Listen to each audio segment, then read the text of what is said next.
Hi, I am back with a new video. Today it's Kool-Aid time. A really cool song. I'm recording this right after the day after the last one. So I'm gonna pre-produce 4 videos now. Kool-Aid Kids, Dust to Dust Dull Knives, Black Holes and Breathe. I decided to do them because it just belongs to the concert, right?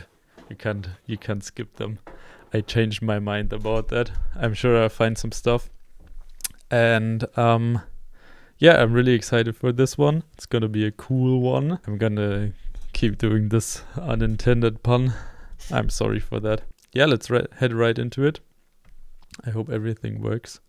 The last video I had to cut together again because I forgot to hit record, but I think it works.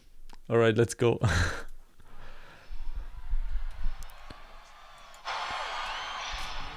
Of course, the sound was not up.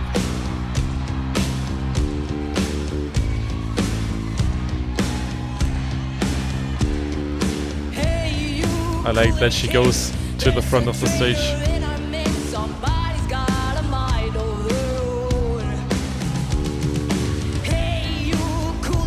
This drum fill is so tasty.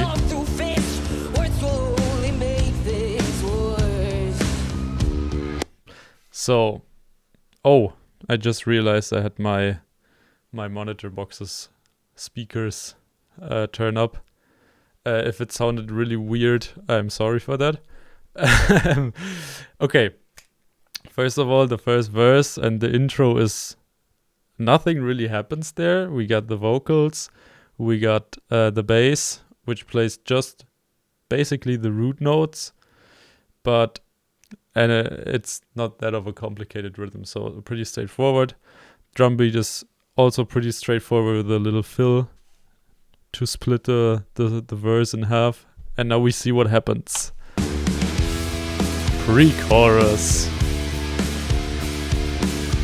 But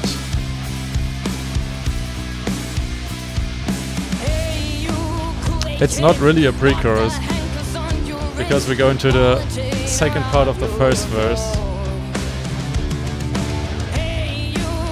But now we got the guitar, the distorted guitar, which plays basically exactly the same that the bass plays. So we got it just doubled. Not really that complicated, but it gives it a little bit of a variation compared to the first part of the first verse. Also vocal melody a bit different.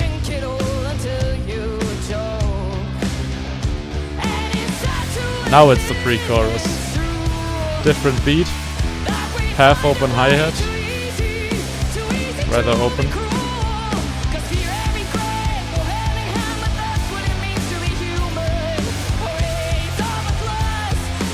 Ooh, the bass.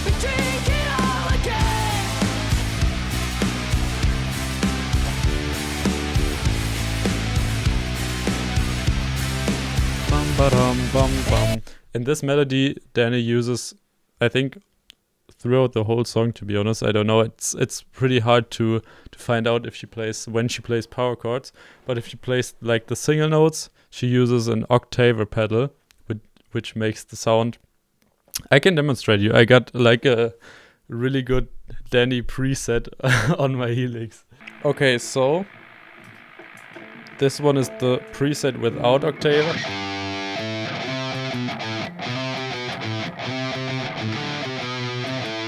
And this is with octave.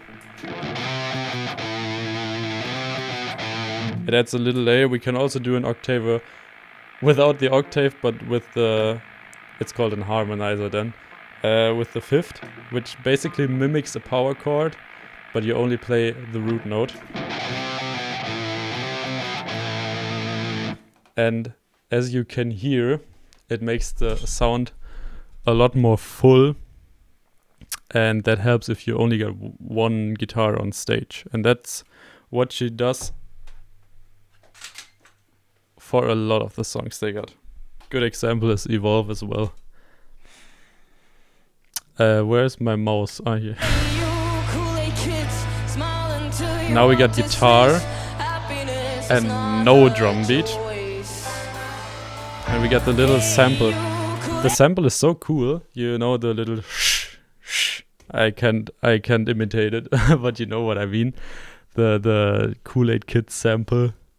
I want to know where that comes from, because it doesn't sound like anything I've heard before. It's really cool.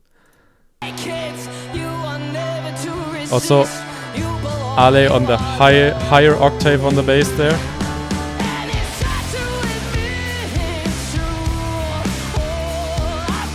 And she plays a really nice bass line. And I don't know if I can play it. It starts like...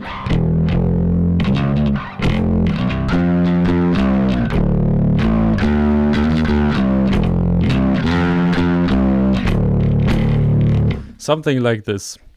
And it's just... this is basically the fifth and the octave, which is basically a power chord. If you would play it on the guitar, you can call it a power chord, but you don't really play power chords on the bass. But that's what she outlines here.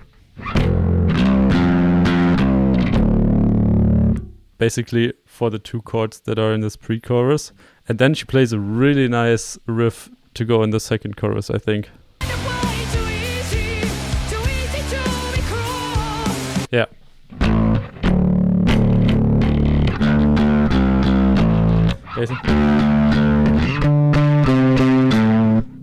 I didn't remember which octave she was in. But yeah, the little... oops, I destroy my whole setup here. The little quirks and ear candy stuff on the bass is really cool. And she's so underrated for that, I gotta be honest. Some people, it's really subtle. Like the little melodies she plays, they are really subtle. But it just makes such a big difference in the song. Imagine if she played just the root notes for that. Maybe you wouldn't even notice it, but now that she plays this melody, it sounds really, really cool. Even though it doesn't make a whole lot of a difference for your ears, for the big picture. But if you just listen to the bass, it makes a big difference.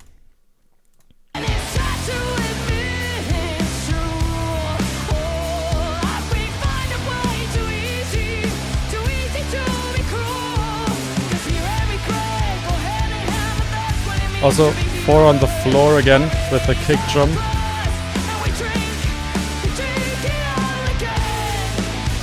I love this drum beat. The hi-hat basically on the off beats. It grooves really, really, really good. As you see in how Pau's moving.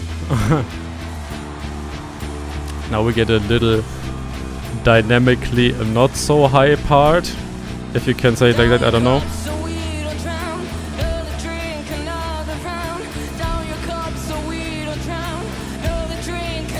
Building up tension again.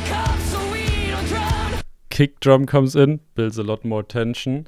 Then he goes higher up in the pitch, builds a lot more tension and goes like louder. I don't know how you say that in vocal terms, but she just sings louder and with more energy. Everything just to add tension into the last chorus.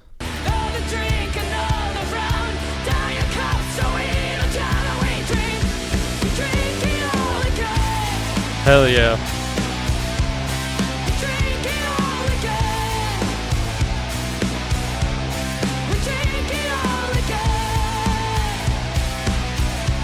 Also now, Pau had the kick drum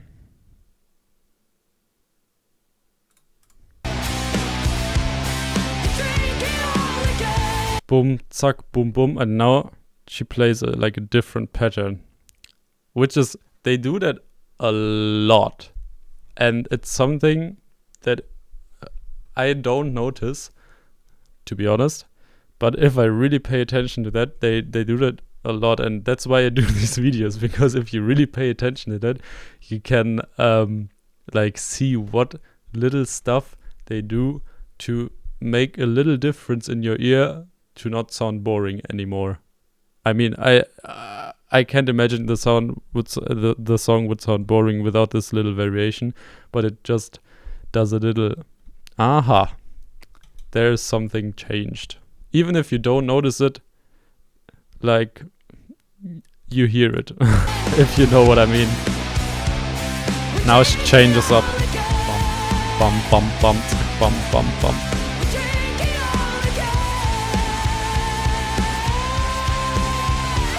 Hell yeah, the vocals are so good.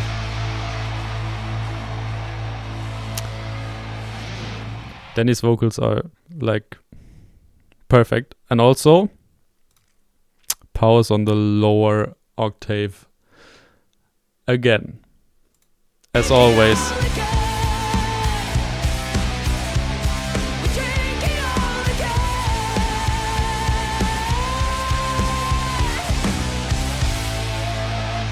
They do that a lot in the era songs, where just Pause sings the same melody as Danny, just one octave lower. Also to make it more full. I mean, if you have more, makes sense, right? If you have more people singing, it sounds like more people singing, right? No, I think you get my point. It just adds it just adds a little bit of something. And yeah, this song is probably the most simple song on the album. I would go so far and just say that, which doesn't mean a bad thing. And it's good as it is, right? It's a really good song. It's also not one I really enjoy the song because it grooves a lot. It's like, oh, it's really nice. This one feels really nice, and you can just bob your head to it. But for me, it's not in the top 3. But I mean, on Era, you gotta work really hard to get in the top 3 songs. Yeah, it's still a really good song. But more on the bottom half, I think, for me. But I don't want to go and like rate the songs or something. I can't rate the songs. I had the idea to do like a song tier list, and I thought I would just put everything in S or A tier, and it wouldn't make really any sense anymore for me to do that. So yeah, I like it. This one was probably one of the shorter analysis reaction kind of videos, because it's, yeah, as I said, a really simple song. But in the next one, we're gonna go full all in, because it's gonna be Dust to Dust and Dull Knives. I'm really excited for this one. I hope you enjoyed this one as well, even though it was a little bit more simple. If you have any questions or anything you noticed and I didn't notice, just tell me. I'm gonna answer your comment, and I hope you have a good day. See you.